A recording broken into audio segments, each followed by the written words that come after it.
우리가 지난주에 그리스도 안에서 우리를 거룩하게 하심, 즉 성화에 대해서 함께 말씀을 나눴습니다. 성령으로 말미암아 예수님과 연합한 우리에게 이중의 은혜가 동시에 주어진다 그랬어요. 첫 번째는 칭의의 은혜가 주어지고 그리고 동시에 성화의 은혜가 주어진다 하였습니다. 자, 그러면 오늘은 이제 그리스도와 율법의 관계는 어떻게 되는 것이냐라고 하는 것을 함께 살펴보고자 합니다. 이 말은요, 우리가 지금 그러면 율법에 대해서는 어떠한 시각과 관점을 가지고 우리의 삶 가운데 적용해야 되는가라고 하는 그 질문을 우리가 물어보고 답을 해보자라고 하는 거예요. 그리스도와 율법의 관계는 어떻게 되는 거냐? 나는 그러면 율법을 어떠한 시각으로 바라봐야 되는 거냐라고 하는 거죠. 여러분, 이 질문이 필요한 이유는 우리가 유대인이에요, 이방인이에요? 우리 이방인이에요, 이방. 율법에 따르면 이방인이다. 그러면 율법이 예를 들면 오늘날에도 그대로 작동하는 거라면, 구약 성경 그대로, 그러면 우리는 어떻게 해야 되는 걸까요?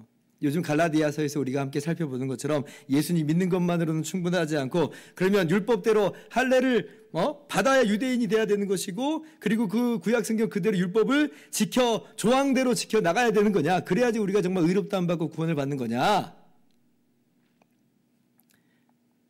그리고 뭐 이런 구원에 관련된 주제가 아닐지라도 우리 마음 가운데 좀 궁금함들이 일어나는 게 사실입니다. 왜냐하면 우리는 구약 성경을 하나님의 말씀으로 확고부동하게 받아들이고 있으니까요. 예를 들면 이런 거 질문 있잖아요. 목사님, 돼지고기 먹어도 되나요? 아니면 먹으면 안 되나요? 왜 이런 질문이 터져 나와요? 구약 성경 보면 정결법에 돼지고기를 먹지 말라고 했거든요. 그러니까 우리가 좀 혼란스럽습니다. 이게 어떻게 해야 되는 거냐? 또 재판에 관련된 규정들이 있죠. 예를 들면 가늠한 자 돌로 쳐 죽이라 그랬어요. 그러면 오늘날에도 그러면 가늠한 사람 다 돌로 쳐 죽여야 됩니까? 마치 이제 가늠하다 현장에 끌려온 그 여인을 예수님 앞에 딱 세우고 어떻게 해야 됩니까? 모세 율법 따르면 돌로 쳐 죽이라고 했는데 어떻게 해야 됩니까? 라고 하는 식의 질문이 우리 가운데 막 있단 말이에요. 어떻게 해야 되는가? 궁금하죠? 여러분은 안 궁금하실 수 있어요. 왜? 많이 들었어. 그래서 다 알고 있어요. 다 알고 있는데, 자, 그러면 알고 있는 바는 다시 한번 확고부동하게 좀 세워나가고, 잘 몰랐던 그런 분들이 계신다면 오늘 우리가 함께 말씀을 나누는 것에서 다시 한번 그렇구나 라고 깨닫게 되는 그러한 은혜가 있기를 바랍니다. 자, 그럼 벨직 신앙고백서가 성경대로 어떻게 고백하고 있는가를 살펴봅시다. 벨직 신앙고백서 25항 함께 읽어봅니다. 자, 교도학교 한 문단씩. 자, 25항 율법의 완성이신 그리스도. 우리는 율법의 의식들과 상징들이 그리스도의 오심으로 그쳐졌고 그 모든 미리 보여줌이 그쳐졌다고 믿습니다. 따라서 그리스도인들은 그러한 것을 더 이상 사용하지 말아야 합니다.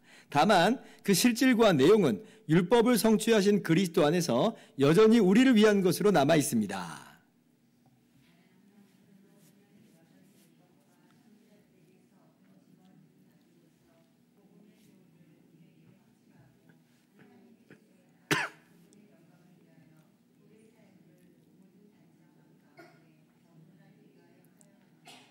자, 먼저 우리가 전제로 분명하게 할 게 있습니다. 뭐냐면 구약 성경은 정확무오한 하나님의 말씀이다 라고 하는 것은 이건 확고부동한 전제예요. 진리입니다. 우리가 암송하는 구절 디모데후서 3장 16절 뭐예요? 모든 성경은 하나님의 감동으로 딱 나오시네. 하나님의 감동으로 된 것으로 교훈과 책망과 바르게 함과 의를 교육하기에 유익하니 모든 성경은 뭐예요? 하나님의 감동으로 된 것이다. 구약 성경 하나님의 감동으로 된 하나님의 말씀이다라는 거예요. 결코 우리가 이 진리를 양보해서는 안 됩니다. 구약을 막 던져버리면 안 되는 거예요. 오늘날 소위 자유주의 신학자들이 성경을 하나님의 말씀으로 보지 않고 인간의 종교적 감동의 산물 정도로 막 보려고 합니다. 그래서 율법을 뭐라고 말하냐면 시대의 산물이다. 이렇게 격화시켜버려요. 하나님의 정확무오한 말씀으로 여기지 않는다는 거예요. 여러분, 그러나 그것은 결코 올바른 자세가 아닙니다. 또 초대교회 때 어떤 이단이 있었냐면 말시온이라고 하는 이단은요, 뭐라고 말했냐면 구약의 하나님은 불완전한 하나님이요, 그래서 구약 성경 거부해버립니다. 그리고 신약의 하나님이 선한 하나님이다 라고 하면서 신약 성경 11권만을 이게 성경이다라고 그렇게 인정하고 받아들여요. 그런 자세도 결코 옳지 않아요. 구약 성경을 필요 없다고 우리가 내버리면 안 된다라고 하는 것이죠. 전제, 모든 성경은 하나님의 감동으로 된 하나님의 말씀이다. 구약 성경은 하나님의 분명한 말씀이다. 자, 그러면 이러한 전제 하에서 그럼 율법은 뭐냐? 율법은 뭐냐? 자, 신앙고백서 첫째 줄 보세요. 우리는 율법의 의식들과 상징들이 그리스도의 오심으로 그쳐졌고 그 모든 미리 보여줌이 그쳐졌다고 믿습니다. 자, 그럼 율법은 뭐냐라고 할 때 율법이 뭐라는 거예요? 의식이다, 상징이다, 미리 보여줌, 즉 예표다, 그림자다라고 하는 거예요. 여러분 이거 굉장히 중요한 내용입니다. 율법이 뭔지를 우리가 분명히 좀 알아야 돼요. 여기에 대해서는 히브리서가 아주 선명하게 말씀을 잘 해주시죠. 히브리서 8장 4절 5절입니다. 예수께서 만일 땅에 계셨더라면 제사장이 되지 아니하셨을 것이니 이는 율법을 따라 예물을 드리는 제사장이 있습니다. 5절.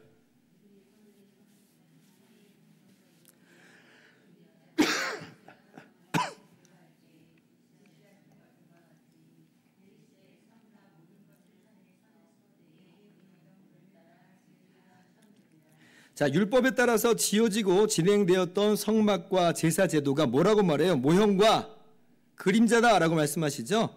마찬가지로 그럼 율법에 의해서 세워지고 성막과 제사에 봉사하는 제사장 역시도 뭐예요? 모형과 그림자라고 하는 겁니다. 자, 그리고 히브리서 9장 9절 이하도 또 봅시다. 이 장막은 현재까지의 비유니 이에 따라 드리는 예물과 제사는 섬기는 자를 그 양심상 온전하게 할 수 없나니.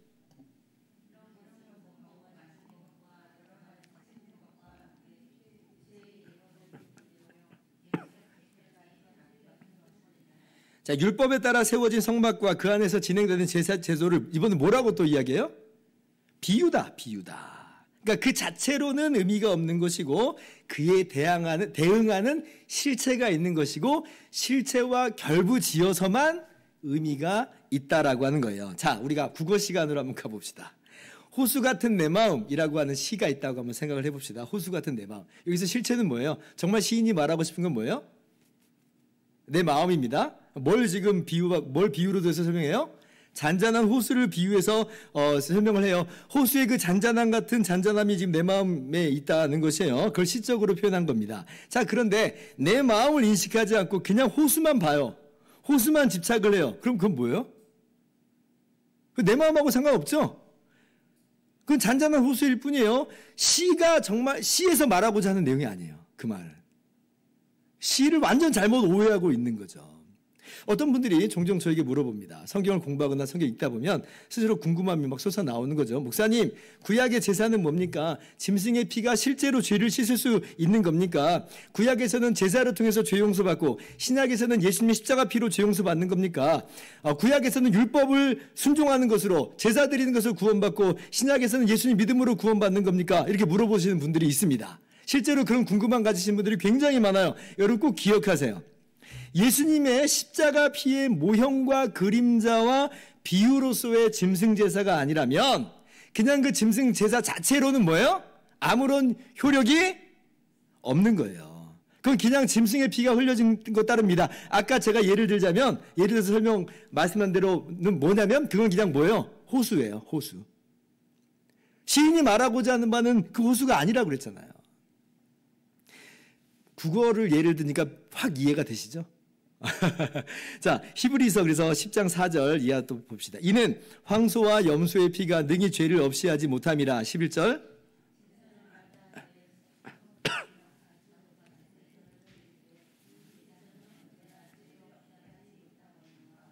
네, 구약에서 보면 짐승 제사가 죄를 사하는 것처럼 분명히 이야기를 하는데, 그러나 좀 더 깊게 들여다볼 때에 짐승 제사 자체가 죄 용서의 효력이 있다는 게 전혀 아니라는 거예요. 실체이신 예수님의 십자가 대속과 연결되지 않는, 그걸 지향하고 보여주는 그런 제사가 아니라고 한다면 이건 전혀 효력이 없다, 무의미하다라고 하는 거예요. 그래서 구약에서 짐승 제사로 말미암아 죄 용서 받는다라고 말하는 것은 실체이신 예수 그리스도의 십자가 대속의 그림자로서 그렇다는 겁니다. 물론 구약의 이스라엘 백성들이 어느 정도 이 실체와 그림자와의 관계를 알고 있는지는 잘 모르겠습니다. 다윗같이 하나님께서 계시로 알게 하신 분은 히브리서 10장 5절 7절 보면 다윗은 어느 정도 좀 분명히 알고 있어요. 또 다윗을 통해서 성경을 본 사람들이 또 어느 정도 알고 있는 사람들이 있을 거라고 봅니다만은, 근데 일반 대중들은 어느 정도 이해하고 있을지는 좀 미지수입니다. 그러나 잘 몰랐다 할지라도 실체가 아직 오기 전까지는 하나님께서 짐승 제사 제도를 유효하다 세우셨으니까, 그리스도의 십자가 모형으로서 유효하다 하셨으니까 하나님께서 세우신 그 세우심 안에서 효력이 있는 거죠. 그래서 이제 넓고 깊게 본다면 구약의 백성들도, 이스라엘 백성들도 짐승의 제사를 통해서 보여주시는 바 예수님의 십자가 대속으로 죄 용서받고 구원받은 겁니다. 그러니까 짐승의 피 때문에 구원받은 게 아니에요. 그건 그냥 호수예요. 그것이 가리키고 있었던, 그들이 얼마나 알고 있을지는 잘 모르지만 그것이 가리키고 있는 예수님의 십자가 대속으로 죄 용서받고 구원받은 것이다. 이렇게 우리는 분명하게 성경을 따라서 선언하고 있는 거죠. 그래서 구약의 이스라엘 백성들은 율법과 제사로 구원을 받고, 신약의 교회는 예수님의 십자가 대속을 믿음으로 구원받는다. 전혀 그렇지 않아요. 구약과 신약이 그렇게 단절되어 있지 않습니다. 종교개혁으로 우리 개신교가 시작이 됐잖아요. 개혁주의, 우리 장로교는 절대 그렇게 말하지 않는다. 꼭 기억하세요. 그래서 율법과 제사와 그리스도와의 관계는 뭐다? 그림자와 실체의 관계다. 여러분이 모형론이라고 그럽니다. 자, 그러므로 이것은요, 율법, 제사의 실체이신 예수님이 오심으로 예수님께서 대신 십자가에서 죽으심으로 말미암아 율법이 성취되어 완전히 완성되어 성취되었다라고 하는 것까지 나가야 돼요. 그러니까 그림자인데 지금 실체가 왔으니 이 그림자는 지금 성취된 거예요. 완성된 것이에요. 그래서 다시 신앙고백서 첫째 줄 보세요. 자, 우리는 율법의 의식들과 상징들이 그리스도의 오심으로, 그리스도가 실체시니까 오심으로 그쳐졌고 그 모든 미리 보여줌이 그쳐졌다고 믿습니다. 그쳐졌다 그러죠? 용도를 다했다는 것이에요. 자, 물론 율법의 의식들과 상징들이 실체이신 예수님을 풍성하게 드러내 보여준다는 측면에서, 구약의 분량이 신약보다 3-4배가 많잖아요. 풍성하게 드러내준다는 측면에서 우리는 여전히 변함없이 구약 성경을 통해서 풍성하신 주님의 은혜를 발견하고 누립니다. 이건 사실이에요. 구약 성경을 통해서 예수님의 복음 진리가 더 확실하게 드러나 보이고 증명되는 바가 있거든요. 그러나 율법의 그 규정 자체로는 용도를 다한 거예요. 그 규정으로서는. 자, 그런데 그 용도를 다했음에도 불구하고 그런데 여전히 그 의식과 상징과 그림자를 붙잡으려고 한다는 건 그럼 그건 뭐예요? 그것은 사실은 실체이신 예수님을 부인하는 모습과도 같아요. 왜냐하면 아니 지금 제가 옛날에도 몇번 예를 들었잖아요. 모델하우스를 지어서 앞으로 아파트가 이렇게 지어질 거라고 미리 보여줬습니다. 그럼 아파트가 지어졌어요. 그러면 이 모델하우스의 용도는 끝난 거예요. 어디에 들어가서 살아야 돼요? 모델하우스에 들어가서 살 게 아니고 아파트에 들어가서 살아야죠. 모델하우스는 이제 헐어져야 되는 겁니다. 용도를 다 했으니까 그쳐지는 거예요. 근데 이렇게 다 알려줬음에도 불구하고 나는 여전히 율법을 따라서 짐승제사를 드릴래 라고 하는 건 그건 그냥 자기가 하고 싶은 대로 하겠다는 거고, 하나님을 어떤 존재로 격화시키는 거예요? 짐승의 피를 기뻐하고 짐승의 고기를 즐기시는 그러한 야만적인 하나님으로 전락시켜버리는 겁니다. 예수님하고 저는 무관하게 가겠다는 거예요. 예수님하고 무관한 짐승제사예요. 그는 그러면 쓸데없는 생명을 지금 흘린 거예요. 쓸데없이 생명 죽인 거예요. 하나님께서 귀하게 여기시는 바 그 생명을 함부로 취하는 모습에 불과하다라고 하는 거죠. 그게 뭐냐? 자기의 만족과 자기의 위안을 위하는, 자기를 위한 우상 숭배와 같은 거예요. 누구를 위해서 그렇게 하는 거예요 도대체? 히브리서 10장 17절 18절에서 분명히 말씀합니다. 또 그들의 죄와 그들의 불법을 내가 다시 기억하지 아니하리라 하셨으니 18절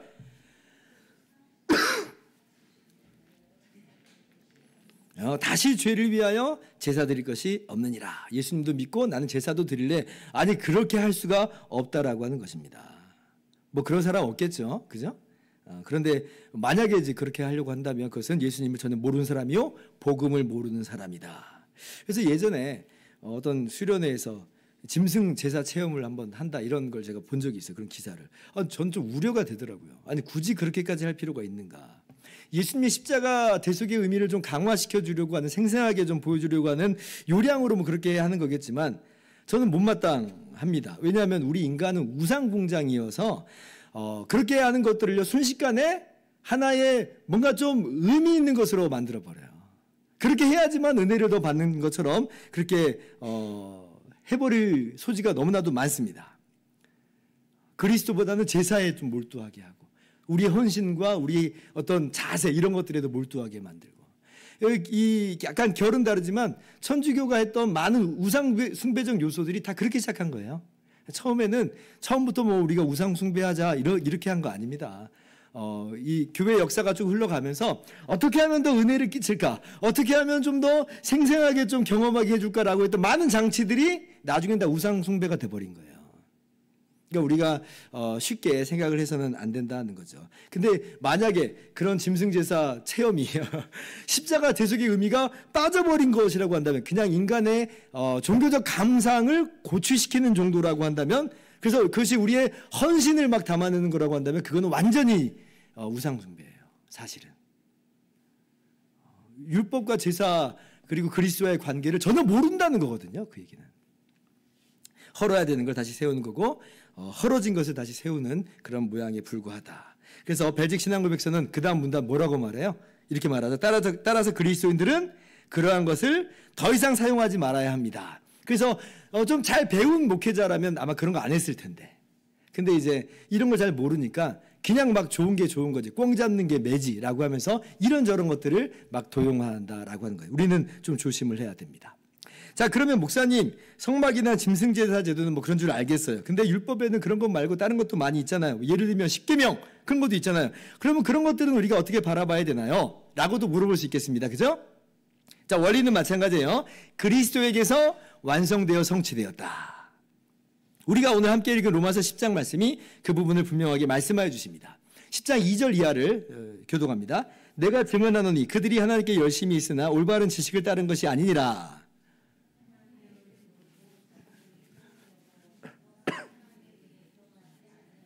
같이요. 그리스도는 모든 믿는 자에게 의를 이루기 위하여 율법의 마침이 되시니라. 자, 그리스도는 율법의 마침이 되신다. 자, 마침이 되신다라고 하는 말은 율법이 가리키고 있는 것을 성취하였다, 완성하였다라는 말이고요. 그러므로 효력을, 기능을 다했다 이 말입니다. 율법이 가리키고 있는 바를 성취한 것이에요. 여러분, 이걸 이제 좀 더 자세히 이해하기 위해서는 그 앞장인 로마서 9장서부터 좀 볼 필요가 있습니다. 9장 31절을 제가 가져와 봤어요. 의의 법을 따라간 이스라엘은 율법에 이르지 못하였으니 어찌 그러하냐? 이는 그들이 믿음을 의지하지 않고 행위를 의지함이라. 부딪힐 돌에 부딪혔느니라. 자, 여기서 율법은 의의 법이라고 이제 표현이 되었는데요. 성막과 제사제도를 포함한 율법 전부를 다 지칭한 겁니다. 십계명으로 대표되는 모든 율법을 지금 말하고 있는 거예요. 근데 이제 율법이 그런 말하는 바는 뭐냐면 하나님의 말씀에 흠없이 순종하기를 요구합니다. 그래서 흠없이 하나님의 의의 법인 율법에 순종하는 자는 그 가운데서 생명을 얻어 누리리라는 거예요. 정말 맞죠? 생명이신 하나님께 순종함으로, 붙어 있음으로 그렇게 풍성한 생명을 얻어 누리게 되는 거예요. 율법에 순종하라고 하는 건 우리가 뭐 무슨 불편하고 거북한 뭘 행하라고 하는 게 아니라, 그렇게 순종하는 것이야말로 마치 물고기가 물에서 사는 것과도 같은 그런 생명을 얻어 누리는 것이에요. 그래서 율법을 잘 완전하게 순종하면 사실은 그 가운데서 사는 겁니다. 자, 그래서 이스라엘 백성들이 이 율법을 잘 준행하려고 자신의 행위로 엄청 힘써 따라갔는데 어때요? 그 율법대로 완전히 순종할 수 있었는가? 못하잖아요. 율법에 이르지 못했다. 그죠? 순종하지 못하더라는 거예요. 그래서 율법에 따라서 의로운 자라 그렇게 선언되기보다는 도리어 어떻게 선언됩니까? 율법에 따라서 죄인으로 드러나게 된다는 거예요. 자, 그러면 이제 율법은 뭐라고 말하냐면 하나님의 말씀대로 순종하지 못한 자들에게는 죄인은 그에 상응하는 죄값을 치러야 되잖아요. 이게 공의입니다. 우리 사회도 법이 있고 재판이 있고 형벌이 있습니다. 마치 그와 같이 하나님은 공의의 하나님이시고 의의 하나님이시니까. 그래서 율법을 아무리 잘 지키려고 했지만, 정말 열심을 다했지만 율법에 도달하지 못하는 것이에요. 그래서 오늘 10장 2절에 말씀이 그 말씀이에요. 내가 증언하노니 그들이 하나님께 열심히 있으나 올바른 지식을 따른 것이 아니냐. 정말 율법이 그래서 다 지켜서 그러면 살아라, 정말 그걸 말하는 거냐? 물론 원리적으로는 맞지만, 근데 그런 사람이 있다는 거냐? 율법이 도리어 말하는 건 뭐예요? 그럴 수 없다는 걸 율법이 보여주는 거거든요.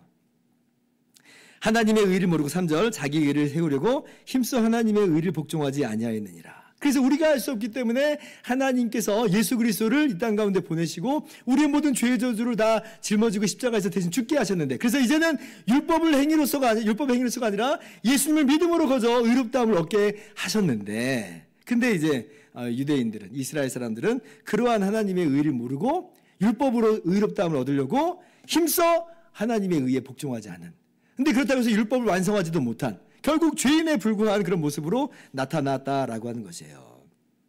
완전히 실패했죠. 왜 그렇습니까? 우리가 율법은 너무나 잘 알고 있듯이 갈라디아서 3장 10절에 이렇게 말씀하잖아요. 물론 율법 행위에 속한 자들은 저주 아래에 있나니 기록된 바 누구든지 율법책에 기록된 대로 모든 일을 항상 행하지 아니하는 자는 저주 아래에 있는 자라 했습니다. 율법책에 기록된 대로 모든 것을, 그리고 항상이에요. 이게 율법이 요구하는 바예요. 그래서 로마서 3장 20절은 뭐라고 말씀합니까? 같이 읽어봅시다. 시작.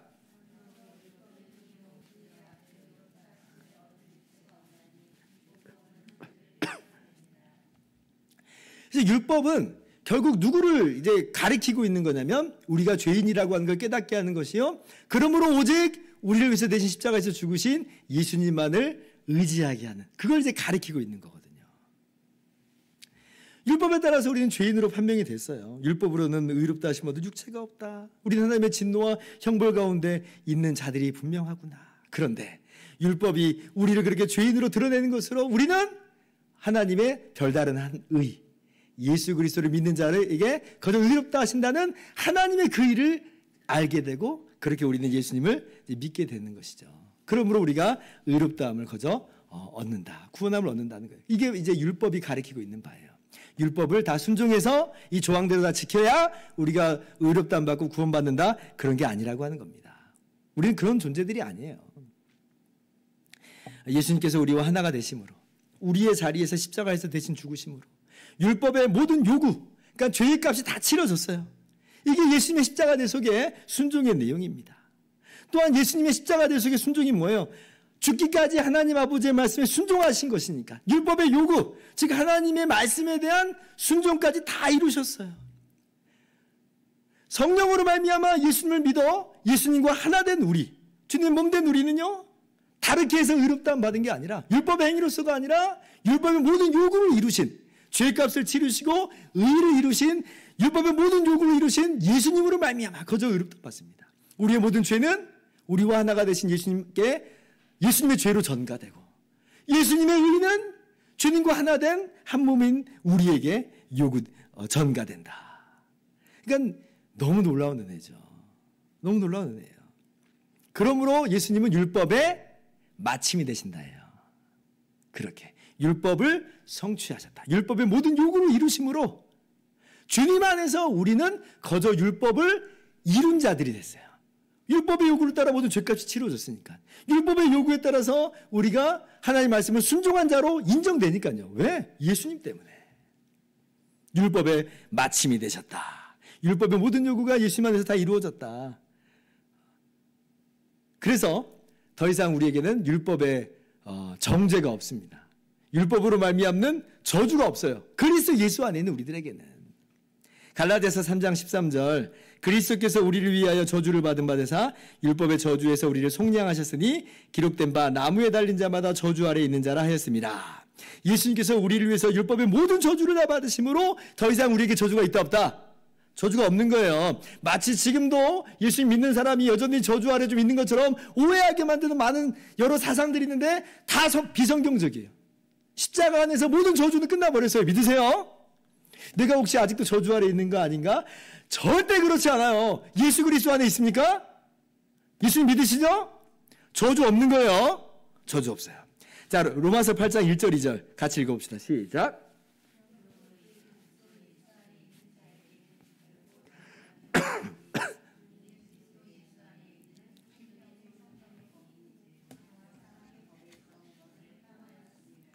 예수 안에 있는 우리에게는 결코 정죄함이 없다. 믿으시기 바랍니다. 그래서 율법은 예수 그리스도 안에서 성취되어 완성됐습니다. 율법의 마침이 되셨어요, 예수님이. 그러니까 율법과 그리스도의 관계는 우리가 이러한 관계로서 분명하게 이해를 해야 돼요. 더 이상 율법을 지키고 순종하는 것으로 나의 구원을 이루어내고 보장하고 확신받으려고 하는 모든 시도는 다 내려놓아야 됩니다. 그렇게 해서 우리는 의롭다함 받는 것이 전혀 아니에요. 자, 그럼 이제 마지막 봅시다. 그러면 율법은 예전에 우리의 죄인됨을 깨닫게 하는 것일 뿐 구원받은 이후 우리하고는 이제 더 이상 아무런 상관이 없는 거냐? 그럼 율법은 그럼 이제 몰라도 되는 겁니까, 목사님? 라고 할 때 여러분 그렇지 않습니다. 자, 두 가지를 생각을 해보셔야 돼요. 먼저 율법이 죄를 깨닫게 한다. 그래서 예수님만을 믿게 한다라고 했잖아요. 그러면 율법이 죄를 깨닫게 한다는 그 내용 자체가 뭐예요? 여전히 율법이 우리 안에 어떤 의미로서의 작동을 하고 있다는 거예요. 여전히 항상 우리가 얼마나 죄인인지, 얼마나 우리는 그리스도를 의지해야 되는 자들인지를 율법이 항상 우리로 깨닫게 합니다. 율법이 아무 기능을 안 하고 작동을 안 한다 그러면 우리가 더 이상 죄인됨을 깨닫기를 못하게 돼요. 그러면 우리 인간은요, 이 안에 죄악의 찌꺼기가 있어서 예수님을 처음에 의지했다라가도 이제 어떻게 돼버리겠어요? 예수를 의지하지 안 하게 돼요. 사람은 자기가 죄인인 줄을 항상 아는 것으로 예수님을 의지하는 겁니다. 그러니까 율법은 그런 의미에서 여전히 우리 가운데 작동을 해요. 어떻게 작동을 그럼 하느냐라고 할 때 조항 하나하나로 작동하는 것은 아닙니다. 그러니까 마치 돼지고기를 먹었느냐 안 먹었느냐, 돼지고기 먹었네 너 죄인이네 이런 식으로 작동하는 건 아니고, 왜냐하면 율법은 그리스도께서 율법이 마침이 되심으로 성취되어 완성돼서 그쳐졌다고 그랬잖아요. 그런데 율법의 정신, 그러니까 율법을 제정하신 하나님의 의도가 있잖아요. 율법의 정신으로서는 변함없이 작동합니다. 율법이 하나님 말씀이니까 하나님의 제정 의도가 있어요. 뭐예요? 하나님 사랑, 이웃사랑이라고 하는 율법의 핵심 의도가 있어요. 정신과 내용이 있단 말이에요. 변함없이 그것이 작동을 합니다. 그래서 우리는 어떻게 이제 되는 거냐면, 하나님의 이러한 율법 제정 의도에 비추어서 구약 율법의 많은 내용들이 나에게 어떻게 지금 이루어지고 있는가, 내가 율법 앞에서 어떤 모습으로 나타나고 있는가를 깨닫게 돼요. 하나님 사랑, 이웃 사랑이라고 하는 하나님의 율법의 제정 의도를 비추어 봤을 때 이 조항 하나하나가 그러한 이 핵심 의도를 통과해서 우리에게 다가오잖아요. 그럴 때 내가 얼만큼 하나님 앞에서 정말 죄인인 줄을 깨닫게 하는 것으로 율법은 여전히 기능합니다. 정말 우리가 십계명의 조항을 봤을 때 뭐 살인하지 않았으니까 율법 지키고 있죠. 근데요, 살인하지 말라 하시는 그 말씀 속에서 내 이웃을 미워하는 자도 살인하는 자다. 왜? 하나님 사랑, 이웃 사랑을 깨고 있잖아요. 그러면 예수님의 그 진정한 말씀을 통해서 이제 다시 한번 율법을 새롭게 바라보는 거죠. 그 하나님의 제정 의도와 하나님의 하나님께서 주신 율법의 정신을 따라서. 그러면 어때요? 아, 나 진짜 죄인이구나. 율법대로 살지 못하고 있는 그러한 죄인이구나라고 하는 걸 깨달아요. 그래서 다시 한번 우리는 오직 예수님의 십자가 은혜로만 거저 죄 용서받고 구원받는구나 라고 하면서 다시금 주님의 은혜를 감사하고 오직 주님만을 의지하는 삶을 살아가는 것이죠. 이것을 우리가 첫 번째 생각을 해봐야 되고, 두 번째, 율법의 정신, 즉 하나님의 제정 의도가 여전히 유효하다라고 할 때, 그러면 보세요. 하나님의 백성으로서 우리가 마땅히 어떻게 살아가야 될지를 또 뭐가 보여주는 것이 되겠어요? 그 율법을 제정하신 하나님의 의도를 통해서 우리가 알 수 있어요. 이게 하나님의 마음이에요. 하나님의 성품이 반영되어 있는 거예요. 아, 그렇구나. 하나님은 우리가 이렇게 살기를 원하시는구나. 구원받았다고 해서 우리가 방종하고 방탕하게 살아가는 것이 아니라 그리스도의 몸된 교회로서 우리가 정말 하나님 말씀대로 순종하면서 살아가는 것이 우리의 삶의 방향이로구나. 구원받기 위해서, 의롭다함을 얻기 위해서 율법을 그렇게 지키자는 얘기가 아니라 우리의 삶의 방향으로서 분명히 이 율법이 우리 가운데 기능합니다. 어떻게? 하나님의 제정 의도를 보여주시는 것으로, 율법의 정신으로서. 로마서 13장 8절부터 10절 교독합시다. 피차 사랑의 빛 외에는 아무에게든지 아무 빚도 지지 말라. 남을 사랑하는 자는 율법을 다 이루었느니라.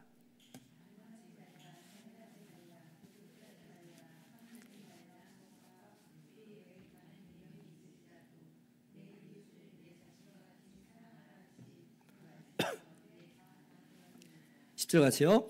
사랑한 이웃에게 악을 행하지 아니하나니 그러므로 사랑은 율법의 완성이니라. 자, 내 이웃을 내 자신과 같이 사랑하라 하신 그 말씀 가운데 모든 율법이 다 들어가 있어요. 사랑은 율법의 완성이니라. 그래서 하나님 사랑, 이웃 사랑이라고 하는 하나님의 율법의 제정 의도를 중심으로 하여서 율법의 정신을 우리가 준행하는 겁니다. 이것을 이제 종교개혁자들은 도덕법, 율법의 도덕법적인 요소다 그랬어요. 그리고 그렇게 우리가 하나님 말씀을 순종하는 것을 이제 율법의 세 번째 용법이다. 율법의 제3용도다. 이제 이렇게 이야기를 했죠.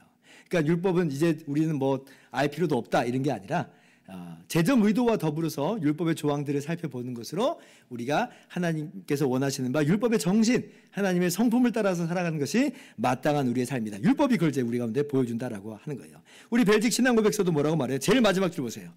하나님의 뜻에 따라 그분의 영광을 위하여 우리의 삶을 모든 단정한 가운데 정돈하기 위하여 사용합니다. 그러니까 율법은 이러한 용도로서 사용이 된다라고 하는 거예요.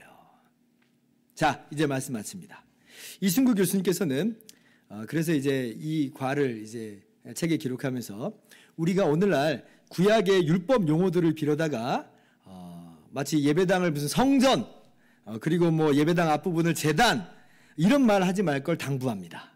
성전, 제단 이런 말 오해를 불러일으킨다는 거예요. 당연히 목사님은 사제, 제사장이 아닙니다. 이 잘못 쓰면 율법과 그리스도의 관계를 오해하게 만들어요. 여전히 뭐 우리는 율법 가운데 살아가는 사람처럼 오해하게 만든다는 거죠. 그리고 이제 신약 성경에서도 물론 찬미의 제사와도 같이 제사라고 하는 표현이 쓰여지지만 근데 이제 예배를 우리가 제사라고 하는 그 표현도 좀 신중할 필요가 있다. 불가능한 것은 아닌데 신중할 필요는 있다. 그리스도와 율법과의 관계를 잘 알면 상관은 없는데 근데 잘 모르면 이게 무슨 우리가 하나님께 뭔가를 바쳐야 되는 그래야지 하나님께 받아들여지는 형태로 오해가 돼버릴 수 있다는 거예요. 그러니까 예배를 제사라고 하는 표현도 신중을 좀 기울여야 된다. 이렇게 이제 쓰셨습니다. 의미 있는 적용이라고 생각했어요. 자, 이제 정리를 할게요. 자, 율법은 뭐냐? 예수 그리스도의 모형이요, 예표요, 그림자다. 율법은 그리스도 안에서 성취되어 완성되었다. 그 의식과 상징들, 그 조항들은 그 용도를 완전히 다 한 거예요. 그쳐졌습니다. 그리고 율법을 순종함으로 우리가 의롭다함을 얻는 게 아니고 오직 율법의 마침이 되신 예수 그리스도를 믿음으로 우리는 거저 의롭다함 받아요. 율법의 행위로서가 아니라 예수를 믿음으로 구원을 받는다. 우리가 요즘에 갈라디아서에서 계속 말씀 나누고 있는 거예요. 율법은 죄를 깨닫게 할 뿐이다. 그리스도를 그래서 가리키고 있는 것뿐이다. 꼭 기억하시기 바라요. 그런데 그렇게만 하고 끝내진 마시고 율법을 조항으로서가 아니라 율법의 입법자이신 하나님의 재정 의도, 율법의 정신, 다른 말로는 사랑의 법으로서 구원받은 자로서, 구원받은 자답게 성령 안에서 즐거이 우리가 하나님의 말씀을 순종하면서 살아갈 수 있기를 바랍니다. 율법의 제3용도도 있다는 것을 기억하면서 우리가 그렇게 하나님 말씀에 순종한 삶을 살아갈 수 있기를 주님의 이름으로 축원합니다.